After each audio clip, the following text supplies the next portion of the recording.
screen and her name is Isabela Martinez. I have to prepare 1 second. What is the control of? Okay, here. Compartir sonido. Okay, so let me. I've started the video.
All right, could everybody watch it?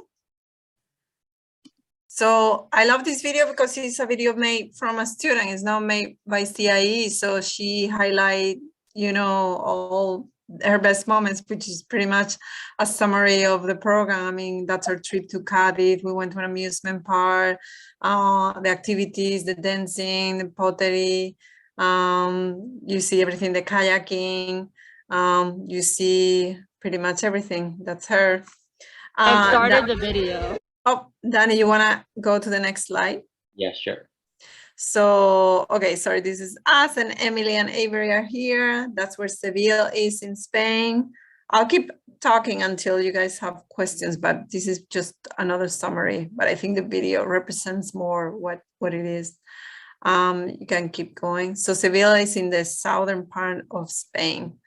So when you think of southern Spain, you think of tradition, flamenco, culture, you know, it's just typical Spanish. Like Madrid, Barcelona are bigger cities, but they're just bigger cities. Seville, it feels more like smaller town. You know, it's a big town, there's 1 million people, but it's still somehow, you know, in downtown where they are, houses are lower. You know, people have, it kind of feels like small little neighborhoods all together, you know.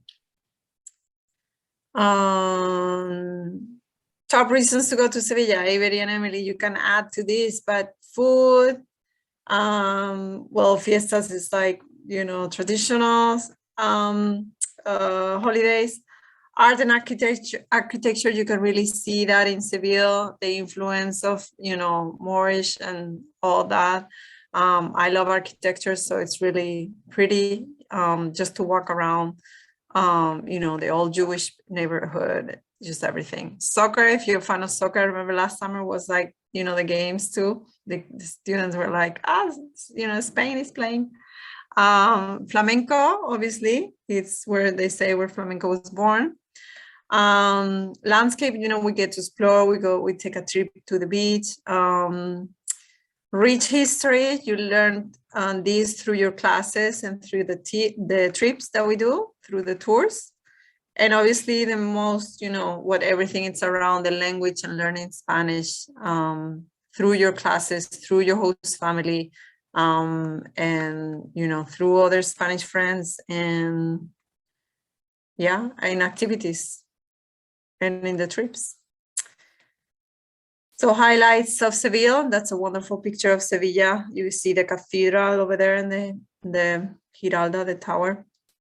People are friendly, hello, like Danny and I. And traditional neighborhoods, narrow streets, right? I know all the students, Avery and Emily, have wonderful pictures in the Sevilla streets. It's easy to navigate. I mean, we have a subway and there is a bus, and we show students, we give a transportation car, we show them how to get to point, from point one to point B. But it's really easy, it's really walkable. There is public bikes too. So I like that. It's flat, so the bikes, if you're biking. Food, Spanish food, people think of it as spicy, but that's like Mexican food. Spanish food is not spicy, it's more like garlic, olive oil, other spices, but not spicy. Avery, Emily, what do you have to add to highlights of Sevilla? I think it's like the reason I chose Sevilla over Madrid or Barcelona is because it's a smaller city and everything's kind of a lot closer together. Like the main part of the city is El Centro, and you can find pretty much anything there. You see the flamenco dancers on the sidewalks, you'll see musicians, or they have all types of food. I remember the first couple weeks, my friends and I were there, we looked everywhere for a Mexican restaurant. And then when we got there, yeah. Oh, we're losing you, I think. We lost it. Yeah, we lost Emily. It's okay, she's on the bus. That helped a lot. Emily, we're losing you. I think you're going through. It's because she's in the bus. Well, I second everything that Emily has said. There are so many incredible, like, small local shops that I really enjoyed looking at. I'm a city person. Like, once I graduate college, I really want to move to New York and everything. So I just loved the city aspects where it was like you could just walk down a street and find something new and meet people. So I'd say that. Also, I don't know if this counts, but Cadiz was gorgeous and I would love to go back. That's the beach that you guys would go on for a day trip, and it was incredible. Nice, very good. So thank you, Avery and Emily. We lost her though. So the classes are 3 hours every day, Monday through Friday. I know it seems like a lot, but it's what we do, they require, so to complete the whole 4 weeks, the whole program. And they're interactive, like Emily said. They're not like your typical class. It's not like grammar, like yo soy, tú eres. It's like more learning things that you're gonna use, useful things, practical, and then you put it in practice outside the classroom. We do this thing called, the things that that the students practice outside, it's called what we call a misión Ñ. So it's like these community conversations where you practice, again, the situation that you have learned in class. And daily activities, okay, every day, every class is assigned a program leader who is a teacher, normally from the States, who comes and chaperones the group and is in charge of like a group. So they are the ones, Spanish teachers who know Spanish and who guide and mentor these students, okay, who guide the activities as well. Well, who chaperone every activity for each group. The groups are, again, depending by level. And all the meals are provided by the homestay. So when they ask me, like, how much money should I bring? I mean, really, students do not, you bring whatever you think you're gonna spend on your free time. But I mean, need, all the activities, everything is paid by CIE, transportation card. So whatever you want to bring. What's next slide, Danny? I think that was, okay. This is like one of our teachers, Isa. So the classes are small groups of students.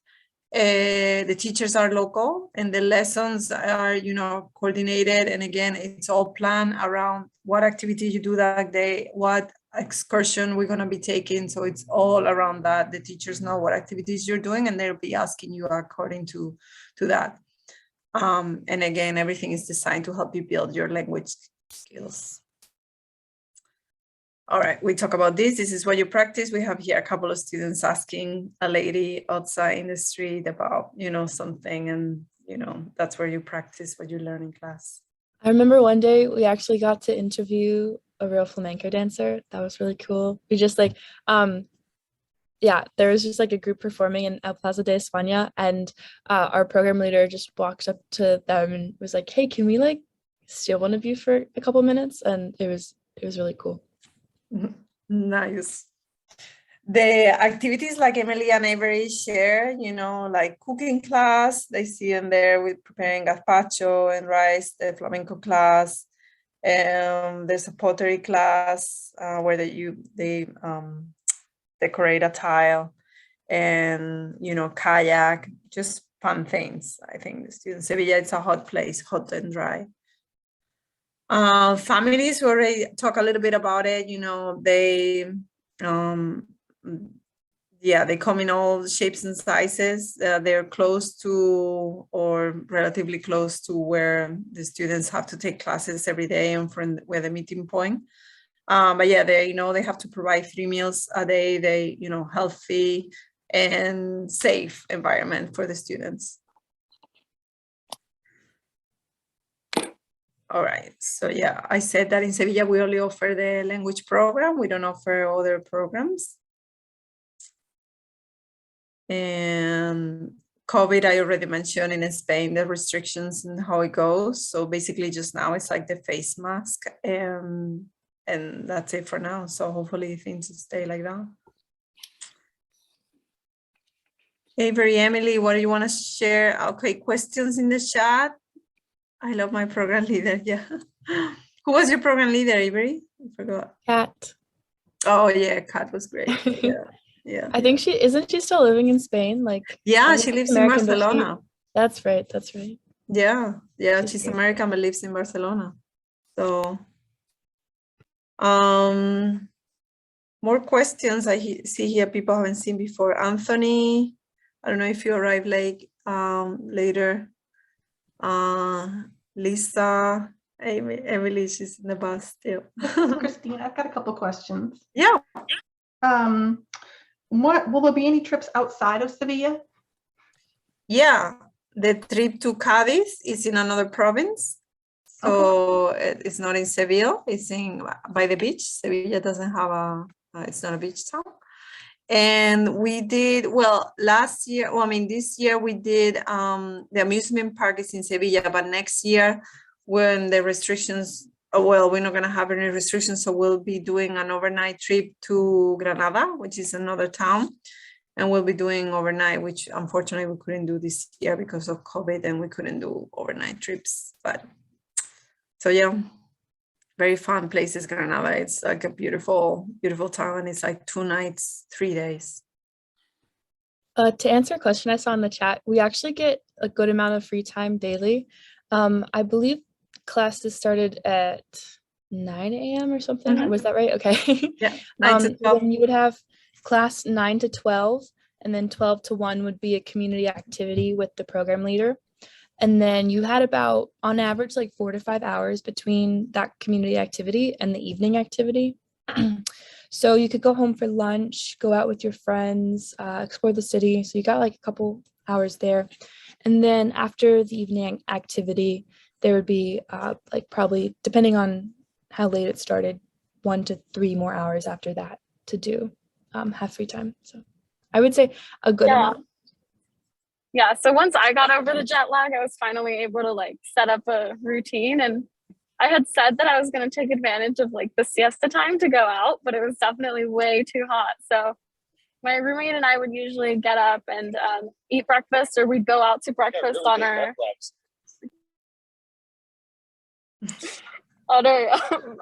way to school. And then we'd have classes from 9 to 12 with It's okay. I'm sorry. With It's the okay. break in the middle.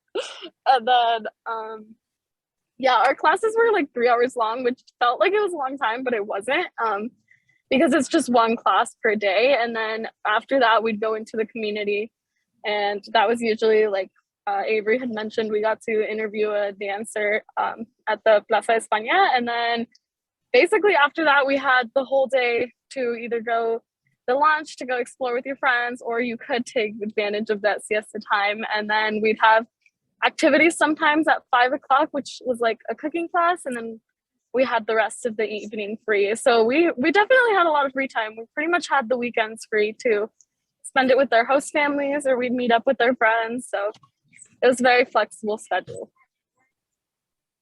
Yes. Would you recommend going with a friend, or is usually people, kids there or on their own and just meet friends along the way? Yeah, so I actually considered that. I wanted my friends to apply, but then it should actually be, like, for me, it was a trip to kind of grow my independence and go and meet other people. So I recommend going on your own. It's so easy to make friends. Everyone is so welcoming, so nice, and there's always a large group of kids. So I met some of my best friends this summer, and I definitely recommend going on your own. It can be a little scary at first, but it's really good to build your independence skills and just learn how to adjust to situations in general. So I recommend going on your own. Yeah, me too. I mean, I didn't know anyone before I got there. Some people like started to meet each other beforehand on social media and stuff, but I mostly just landed in Spain and had to meet everyone day of. But it worked out wonderfully. I made a lot of great friends, and I don't think that hindered me at all. So definitely they'll be okay just going without knowing anyone beforehand. Yeah. Thank you.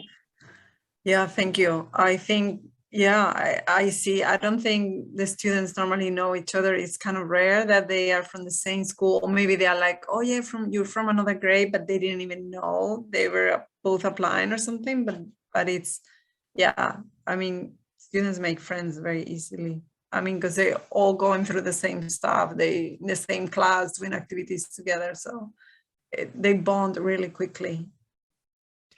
I see another question in the chat. So dinner is fairly late by American standards.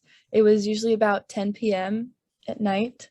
And we also, because this is a high school program, I know the rules are different for the college programs, but since it is a high school program, we had a curfew of 10 p.m. each night.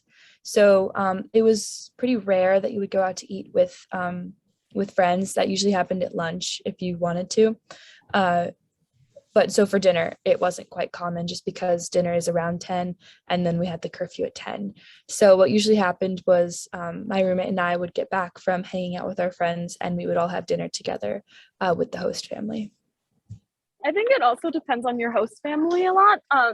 My host mom was very flexible. So if I let her know I'm going to be home like 15 minutes late because I'm going to dinner with my friends, as long as I let her know ahead of time, they were very flexible on that. But yeah, dinner is definitely a lot later, and it is meant for you to spend it with your host family. But yeah. Yeah.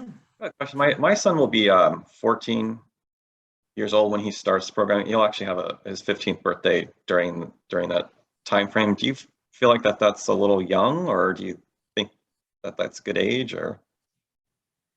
Yeah, another mom asked that question as well. Sorry, I came late. I'm sorry. No, it's fine. It's fine. She was saying her son will be also that age. So we were saying, I mean, most students, I think they're around 16 or so, but we have students from 14, from the youngest side.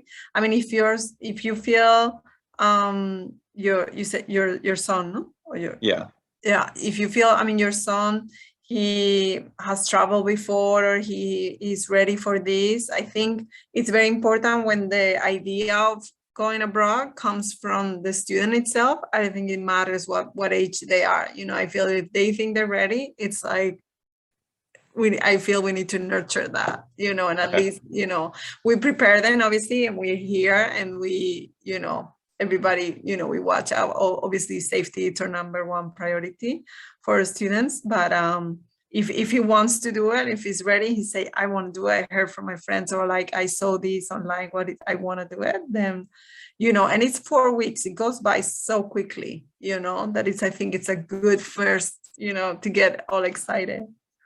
Okay, thank you. I I think. agree. I think it's definitely a question of maturity rather than age. So if he's ready for it, I think he's ready for it. I know I mentioned earlier that we had at least one 14-year-old in my class, maybe a second one, I can't remember. And they both adjusted really well, just as well as the rest of us did.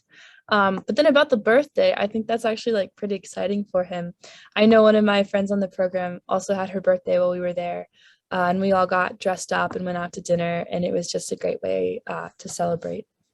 Oh, that's nice. Okay. I'm not gonna forget. Yeah, I mean, we have students, we have this program, but for the whole year. So we have a student right now, her name is Brooke, and she sometimes, I mean, they apply, I read their applications, but then I forget what age they are.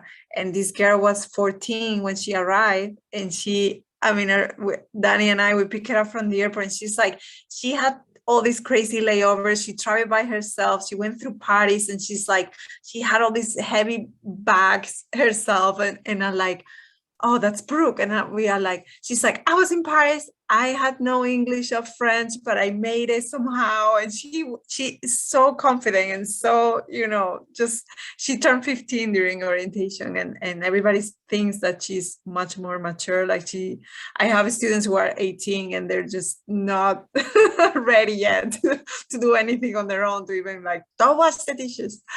But so some students, so Brooke, for example, is a great example, like, and obviously in the summer as well, very mature students, very ready for this experience.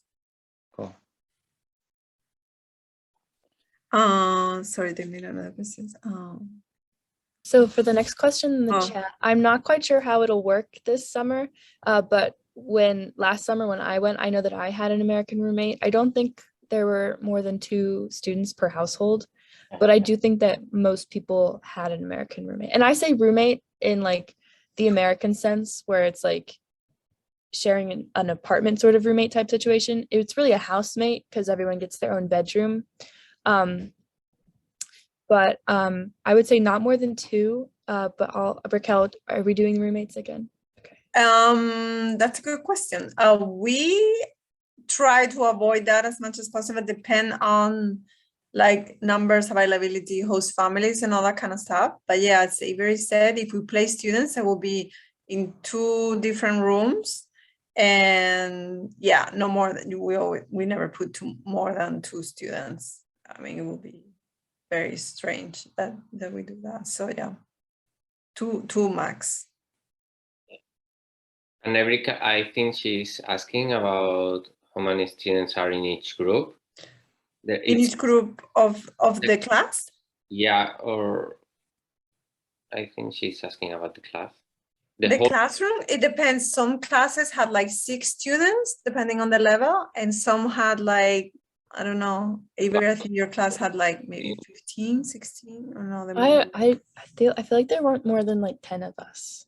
Yeah, more than 10 for sure. But I mean, I feel, yeah, because we divided the levels. They were like the level A was like, you know, 1 and 2, level B, 1 and 2. So it's like there were many different, not just one level with a bunch of students, but they really taking into consideration the level specifically. So people, you know, students don't get bored and others don't just know it all, or don't know anything, sorry.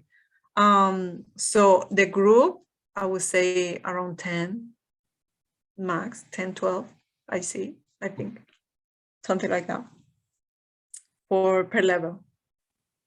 And that's for like classes in the classroom. If you were asking about like neighborhood groups, that also really depends based on just where the host families are located. But I think there were about 15 or 20 kids in my same neighborhood. Mm-hmm. Yeah, we try to place students also by little, so they also learn how to get home together and to work together and to meet up on a point. So we teach them, and also they mix with different groups of students, not just with their level group. They mix with all types of, yeah, all levels. More questions? Adela, you have more questions? I see you. Are you taking notes? You're so good. Yeah, I was taking some notes. I Very don't think I good. have questions. I just want to really thank the alumni who came here, because it sounded like after hearing you guys talk about it, it just sounds like such an amazing experience. I agree. Thank you. And I have to say, I mean, I knew, well, Emily was coming. I invited Avery to come, but I haven't, I mean, there's no script. I don't know if you realize, but like they're just talking and I'm listening and the same way that you are. I'm not, you know, I didn't tell them, you know, I said, just talk, tell your experience and answer the questions. That's it. We didn't Yes, I'll be prepare honest, anything. I didn't prepare much right before this call. I just got off another phone call talking to my English lit professor about my final paper, so I just kind of hopped into it. Yeah, Avery. I forgot about the time difference, and I had managed it because I said 3 p.m. and I was like, that's perfect, I'll be done. And then I remembered I'm on the West Coast, not the East Coast. But I think, yeah, we're really glad to be here. And like what we want is to get other students to go with this program, to go see the world. It's so worth it. I wish I could just like force everyone to apply, but obviously we can't do that. But I definitely want you guys to know like it's worth it. I learned so much from it. I grew so much. I came back a completely new person, and like I wish I could get everyone to do it. It's an amazing opportunity. Thank you, Avery and Emily. So I see another question here about caring of the students. So yeah, that is, as I said, number one priority. That is what I tell students first day of orientation. Like I have one job, and that is, you know, that I don't need to tell your parents that anything happened to you. And Seville, as I say, it's very safe. We've been doing at CIE, you know, we've been having students for 50 years, right, Danny? We just had our anniversary of 50 years doing study abroad in Sevilla. So it's one of the oldest study centers. With high school, we've been having it maybe like, I don't know, 8, 9, 10 years. 10 years, probably. 10 years. Yeah. And medical emergencies. So the students, the way it works with the medical emergencies, students need to go to the doctor. They pay up front, and then the INEX insurance, they are reimbursed back. So they go to a private clinic that we work with. And then they get paid, they get reimbursed. And they as an international department who is the one in charge of our students. This department are prepared to speak in English with the students so they can explain what is happening to them. Yeah, we have an emergency phone that we rotate students. Yeah, we do an orientation specifically for health and safety. We do a bystander intervention. We really give them instructions about what it is okay, what not at CIE, about, you know, I mean at CIE in Seville, you know, about like careful with this, careful with that, you know, all that kind of stuff. I don't know if that answered your question, Christine. Dice que sí. I felt very safe the whole time I was there. There was really constant support if anyone needed it. I think that's the most important part. My program leader was really accessible. Raquel herself was accessible. And so, yeah, I would say I second that. I didn't personally have any emergencies, but like if I knew other students, my friends who sometimes needed those services, and they were always supported.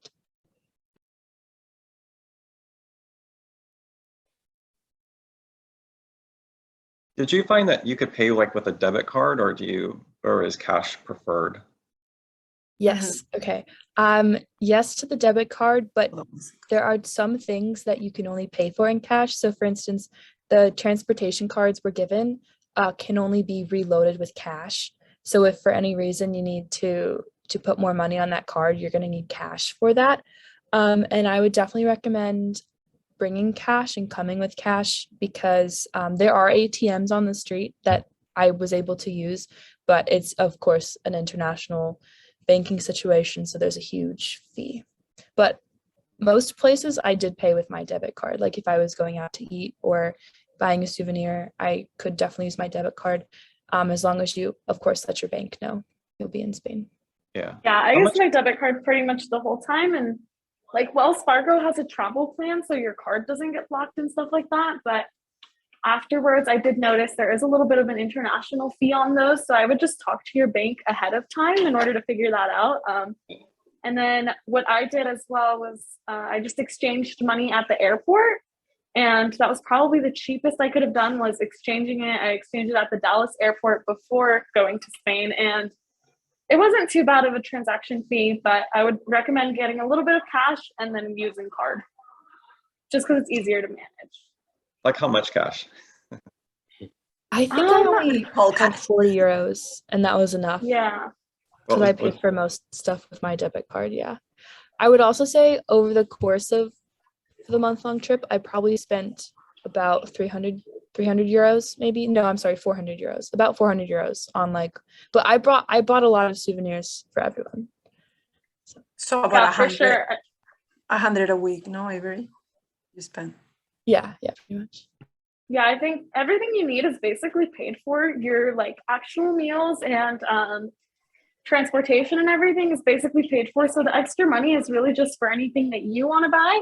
If they want to go out and eat with their friends, or if they want to reload their bus cards, which mine didn't run out and I was going all over the city, so I didn't have to reload it. And then Seville definitely has a lot of stores for shopping. So if you're one to go shopping, then definitely bring a little bit extra. But yeah. All right. Yeah, and I would say, because of COVID, I mean, before you couldn't pay smaller amounts, but now with COVID, you can pay with card in most places. Yeah, they prefer you to pay with a card. Questions, more questions. Elena, no questions?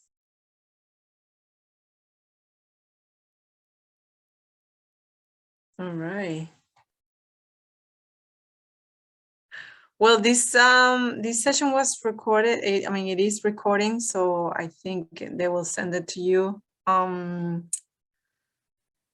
colleagues will send it to you, but I don't know, any questions or anything, you're welcome to, shoot us an email or ask our colleagues in the Portland office, and they will send it to us. But we'll be very excited to welcome you this next summer. And I can also put my email in the chat if you guys want to ask another question for the student. Sure. Yeah, if you want to connect with them through social media, I'll look away and then you can. Yeah. There are a lot of pictures of me in Spain on my Instagram. Yeah, you can actually have them both in Instagrams. So yeah. Thank you, Emily and Avery. You guys did such an amazing job. Thank you for joining in and taking a little moment from your busy lives. I know Avery is in college, and Emily, you're in your trip, and you managed to answer all the questions. Of course. Thank you for having us. Good luck to everyone going next summer, and I can't wait to see all the pictures on the CIE Instagram. Thank you, guys.